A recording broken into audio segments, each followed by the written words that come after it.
So as part of my review of the 2022 Qatar World Cup, this is one of a number of short videos looking at the different aspects of this World Cup, and in particular in this video I want to highlight the issue of alcohol. Now, a lot was made about the lack of alcohol in this World Cup, the controversy surrounding the lack of alcohol to fans and how that might impact on the atmosphere.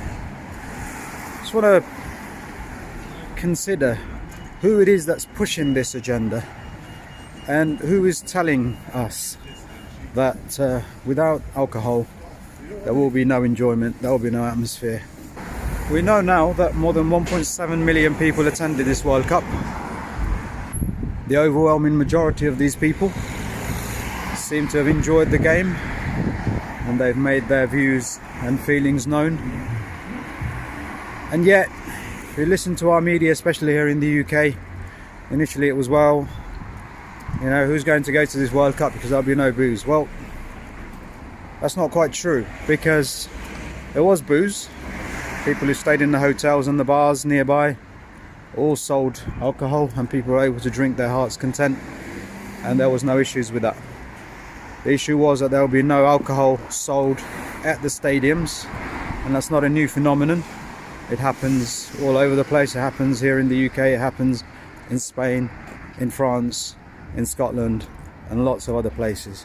And we're talking about a matter of 90 minutes, 2 hours maybe, where fans can't access booze in and around the stadium, and they're free to drink before and after. So that didn't quite, that particular message or agenda didn't quite work. And then there was the issue around, well, if you don't have alcohol then there will be no atmosphere. Well, 1.7 million of us watched the games, 64 games, and it was pretty obvious that people enjoyed it and people had a good time.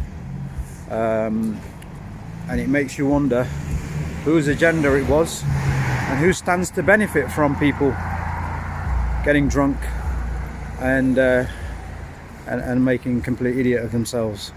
Well, the reality is that, look, the vast majority of people who go to football who may or may not drink can handle their drink, have no problems with drink. And I sat in hospitality at the World Cup, and I saw people who enjoy a drink. They had a glass of wine with their food, but they also knew that they were going to a country where, you know, alcohol, and especially the impact or effects of alcohol and what it does, is frowned upon and it's discouraged. And so they were mindful of that, and people had it in moderation, and they were still sober when they went to the game. They watched the game and they enjoyed the game. What we didn't have, unlike other World Cups, is wall-to-wall advertising of alcohol in billboards and TVs and streets. We didn't have that. Neither did we have the other one that doesn't necessarily get advertised openly, but drugs, which goes hand in hand with alcohol. Now again, just to stress the point that the vast majority of the football fans don't get drunk and are not doing drugs, but there is a problem associated with football and with violence, and almost inevitably it's a result of excessive consumption of alcohol and drugs, and the pressures of having to behave in a certain way when it comes to group mentality, and how that behaviour impacts on society, and who are not only damaging themselves but damaging and impacting and affecting lives of others. The drinks industry, one of the biggest industries in the world, exists, and its sole purpose is to sell drinks and to get people to drink more and more and more without taking any responsibility for the impact, social impact, health impact, financial impact on those who end up, and a great many of those who end up being dependent on drink. And we know the consequences of that. We know, for example, here in England alone, I'm not going to go into England, Scotland, Ireland, Wales, just England alone last year, or 2021-22, 35% of all A&E admissions, 35% of admissions at accident emergency at hospitals are alcohol related. That's over 350,000 individual cases. We know there were more than 9,000 direct alcohol related deaths in this country. We know that, for example, in the age bracket 16 to 24, 21% of males died as a direct result of alcohol. 9% of women in that age category who died as a result of alcohol. And we know, for example, violence related to over more than 550,000 direct incidents related to alcohol. So the stats can go on and on and on, but there is an industry out there which benefits from all of this without taking any responsibility for the consequences and the financial impact on taxpayers and on the country and on individuals who are on the receiving end or having to deal with it at hospitals, at home. We've banned cigarettes, but somehow we promote alcohol wall to wall, and a lot of people are upset at this World Cup because for 2 hours they couldn't push alcohol down the throats of a lot of people who simply cannot handle drink. Not only that, they were upset because they couldn't advertise it wall to wall across this competition. And these people do not care about the fact that alcohol causes many of the problems that we have in society today. Add to that drugs, and again, not saying everybody who drinks alcohol and gets plastered is relying on drugs as well, but a lot of football fans who drink heavily before and after the matches are also known to engage in recreational drug use and abuse.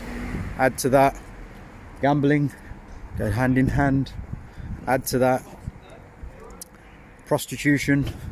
Football fans who go from one country to another, certainly across Europe for matches, go 2-3 days before, have a drink, go to the red light districts, or just generally harassment and abuse of women out and about during, before and after the games. We know that it goes hand in hand. There's this culture, there's a yobbish, laddish culture associated with football where drinks, drugs, gambling, womanizing, all of that makes up the cocktail that causes a lot of the problems the rest of us have to deal with or suffer the consequences of. And this is one of the reasons why this industry was so incensed with Qatar for banning alcohol from the ground.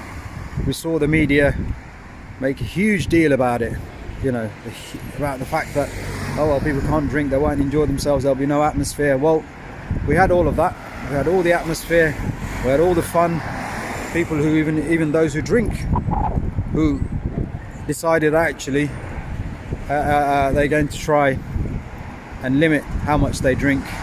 We've seen the clips from the social media and everything, people saying how much they enjoyed it, how much they enjoyed not drinking as much as they usually do, and how much they enjoyed other people not drinking and making an exhibition of themselves and spoiling it for others.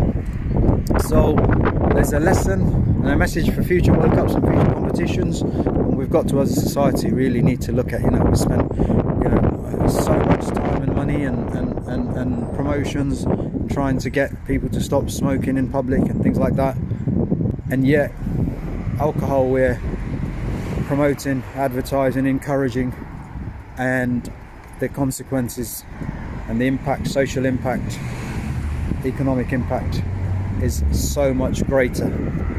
So questions need to be asked. I think society needs to wake up, and we need to really question ourselves and our priorities, and whether the negative attention surround this Qatar World Cup and alcohol, what drove that agenda, who's behind that agenda and who it benefits, and